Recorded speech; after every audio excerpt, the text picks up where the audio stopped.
hotel, abandoned asylum.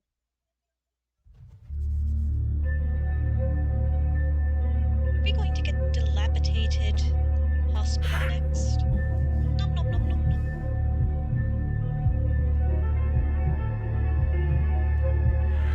I hate that outfit.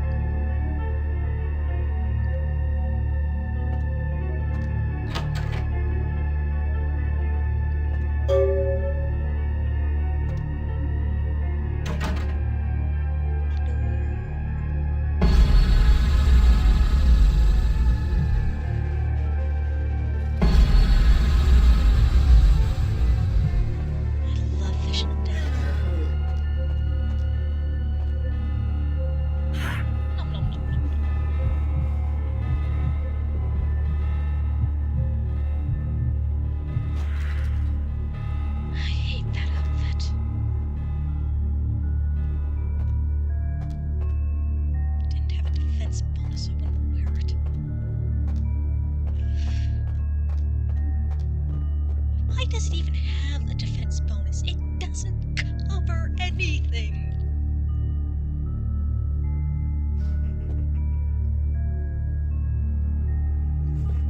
Can't pick that.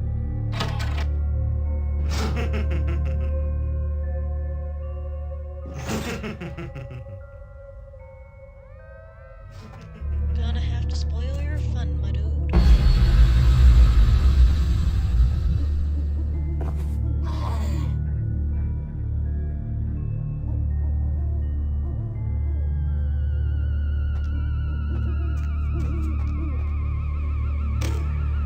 It is quite peculiar, the happenings I've been made to witness for my supernatural longevity.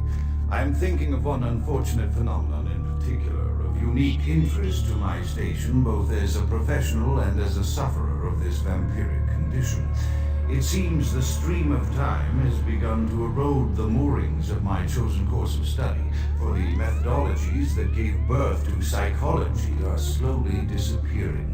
I find myself in an era that overlooks the physical component of psychological pathology time and again in favor of the sophistic practice of Freud.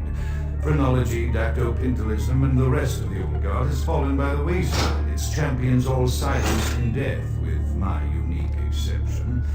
Would that I could make my voice heard again, although it may be suspicious should I return to popular medical discourse 50 years after my apparent death. No, better that I continue my studies into the psychoses in secret. One day, may I hold up my own cure as validation of the methods. I am confident no cure for my condition, and of my beloved wife, lies within our figurative minds, waiting to be unlocked by the correct combination of memories recovered from our childhoods. I'm most certain it has nothing to do with the relationship between myself, my parents, and my genitals. Sorry, Sigmund, but I choose to stay my course. In time, too, may your star fade and disappear. Someone doesn't like Freud.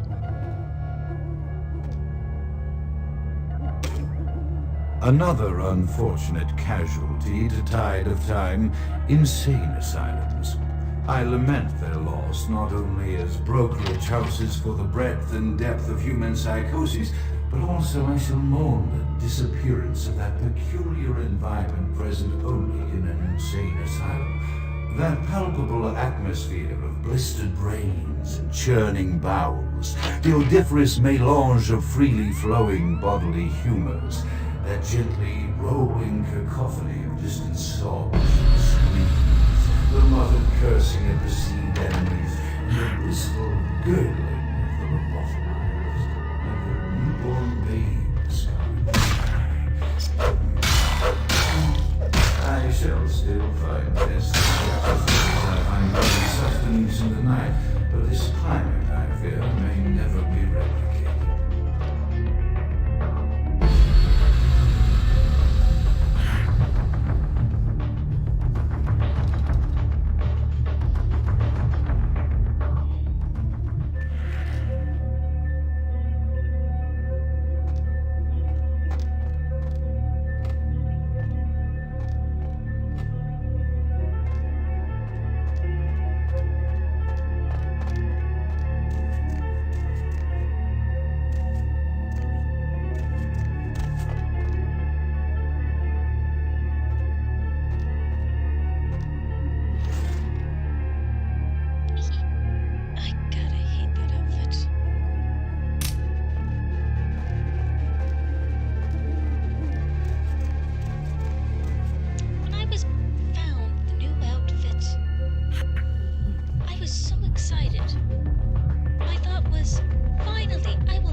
Often I reflect with great regret on the missed opportunity that was my infector.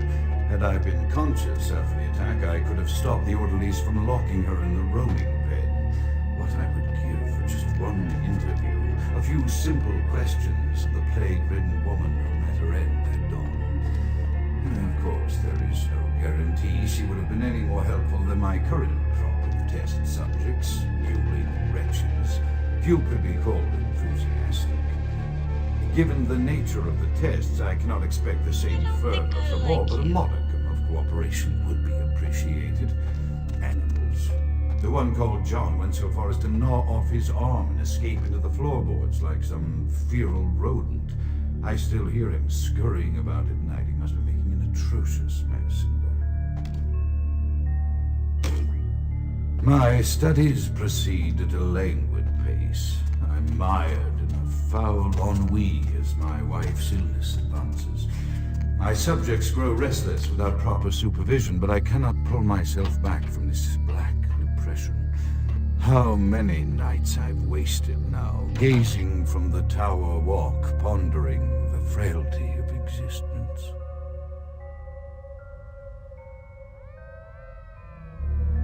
Not so pretty. Pretty. Not so pretty.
After decades of solitary study into this affliction, I have learned that it is by no means mine alone. Indeed, the city is home to an entire society of similarly afflicted individuals with whom I've only recently made contact.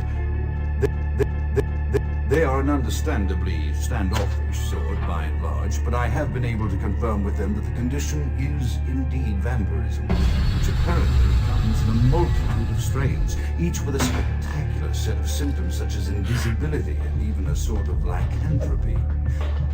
Through numerous official interactions with the governing body of this secret society, I have concluded that their fundamental understanding of the vampiric condition is woefully lacking and mired in suspicion and pseudo-religious dogma that would make a Turk balk for instructions. Indeed, they seemed impressed with my studies and the eloquence with which I was able to present them. Apparently, the typical sufferer of my particular strain of vampirism is far from the vanguard of the King's English. So impressed were they that they even offered me an office in their government, a rather high office by the sound of things. I shall accept. If nothing else, it should provide a lofty vantage point from which to observe the breadth and epidemiology of the affliction, so that I may move more expeditiously toward a cure.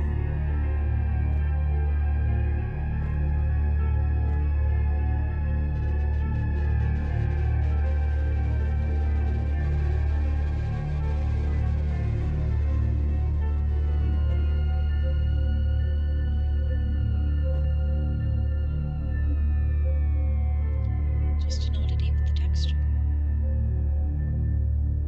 Just an oddity with the texture, I guess.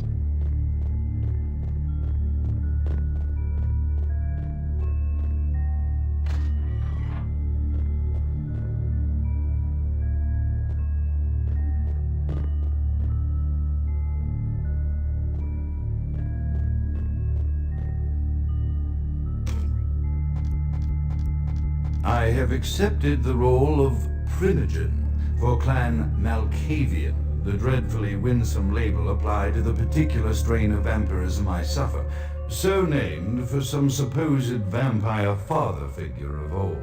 More poppycock grown from a backward culture that seems interminably drawn to children's tales and the fiction of Victorian romance, when it should concern itself with the science behind their suffering. No matter. For I have taken this office for no greater reason than to advance my research. I must make mention, however, that even among my would-be peers in this governing body of vampires, the level of paranoia and superstition is frightening.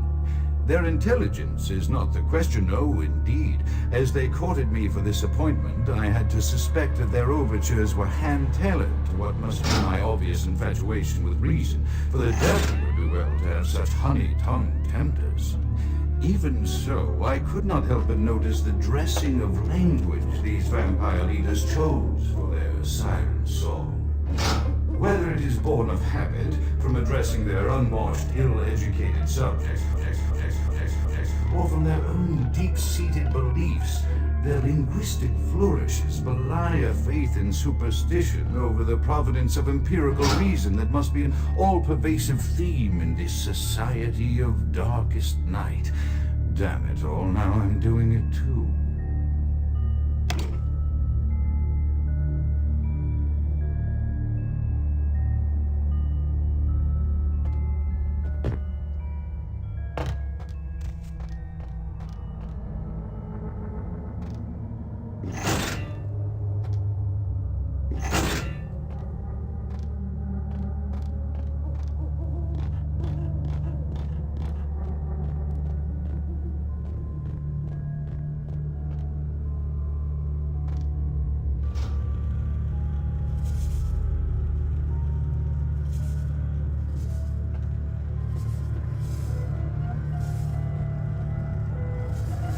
That book really bothers me. Sticking out like that.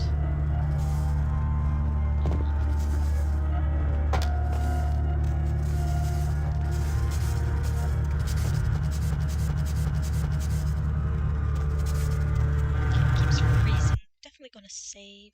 Ooh.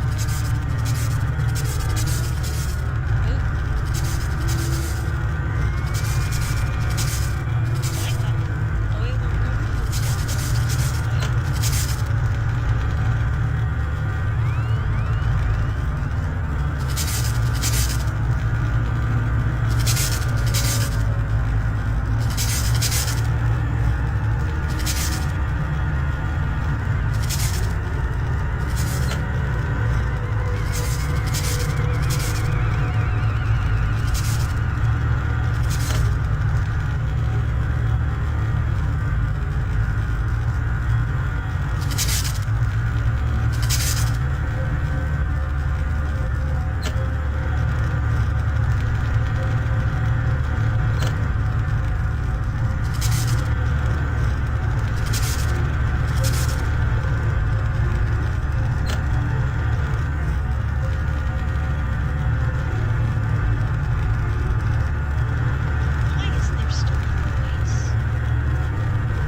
Probably should save again.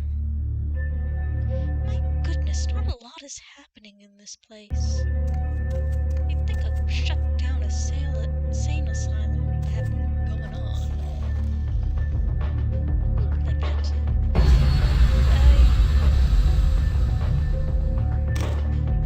As I expand my dealings with the vampire government, I have encountered a disturbing new symptom of this affliction. Frequently, in conversation, I will hear voices emanating from other vampires, voices that are not their own, but which seem to have insight into their lives beyond what I could gather from simple conversation.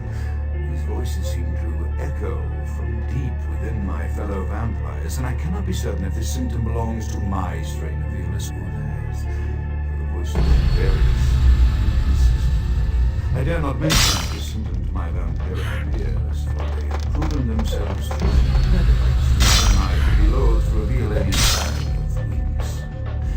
Indeed, these voices have usually me against confessing their presence until I can converse the source of their presence. The information these voices have given me ranges from curious to frightening. There are cases, especially to of one powerful vampire whose name I shall not commit to recording in interests of self-preservation.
Asylum full of crazy people. Why is it so boring?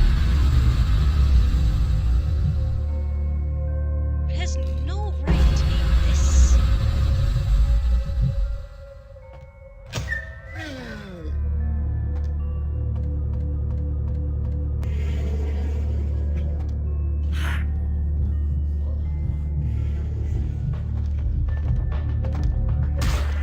Damn it. This. See.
The voices have increased in frequency and direction of late. They have begun to stay with me long after conversation has ceased and are serving as quite a distraction. I fear others are beginning to notice my preoccupation at the vampire gatherings. I am thinking again of the particular vampire of whom I spoke previously, who I dare not name for my growing fear. If the voices are to be believed, then my caution is warranted, for they speak of his blackest crimes, both past and future. More than once, I have seen the suspicion in his eyes and heard the distrust in his voice when speaking with me. The fear must register on my face, as it is all I can do in these moments to keep from crying out in chorus with the voices.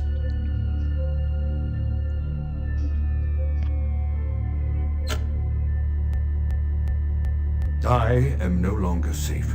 I know it. The voices have proven themselves authentic, and I have withdrawn from the Vampire Society entirely. My absence will no doubt draw attention, but I could no longer hold my fragile composure around the ravenous eyes of my vampire peers, especially not around him. The voices compelled me to make what I fear is a Faustian bargain, but I had to, for their demands are constant and merciless. I have secluded myself within the mansion. I know he will strike out at me. He will go to any length to achieve his ambitions, and he knows it, I know. I have taken precautions to protect my beloved wife. A cure will have to wait until our immediate safety is guaranteed. The mansion was constructed with security in mind, but at that time I was not privy to the full range of vampire capabilities. The voices echo in the twisted corridors of my psyche, dark whisperings of a macabre and formless menace, the approach of which portends an end to all of this. 'Cause I'm Malkavian and I haven't heard a voice since I got into this place.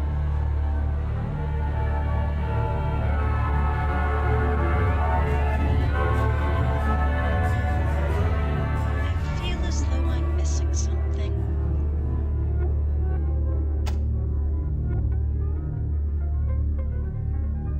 Yeah, definitely missing something.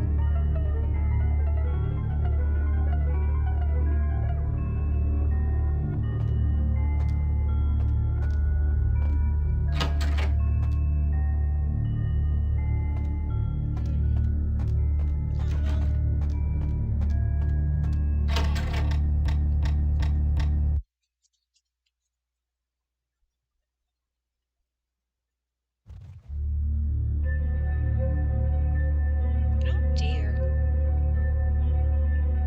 Looks like I don't have a permission. Unfortunate.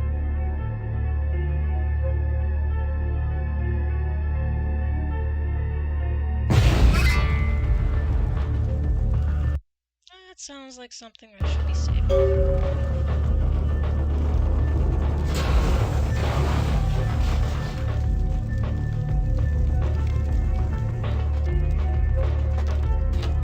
Out! Lay low and be burned by the flames!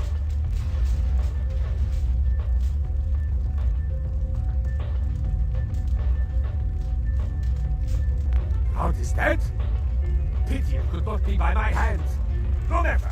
Soon your self-made kings and false prophets and all who bear the mark of the beast will be washed from the earth for the coming of the Lord.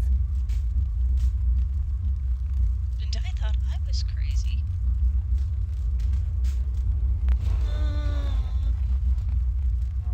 Oh, none of these responses are very Malkavian-esque. It's disappointing. As you burn, Something tell them it was Grünfeld Bach who sent your damned soul to that lake of fire. All agents of Satan shall return to whence they came. Let this righteous display serve as a promise to all who serve the archangel of God. Don't think I'm leading through that way. Upstairs, maybe?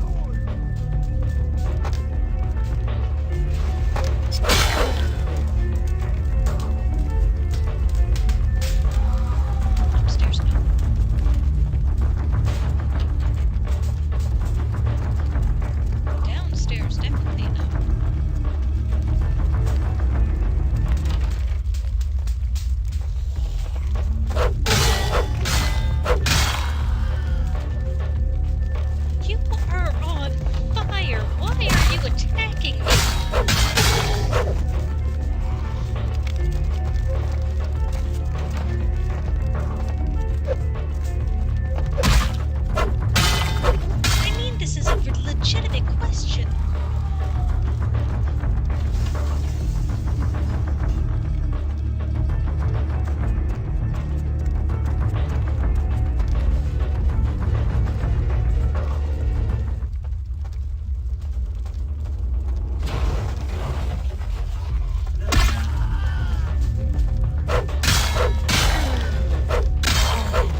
was far less interesting than the haunted hotel.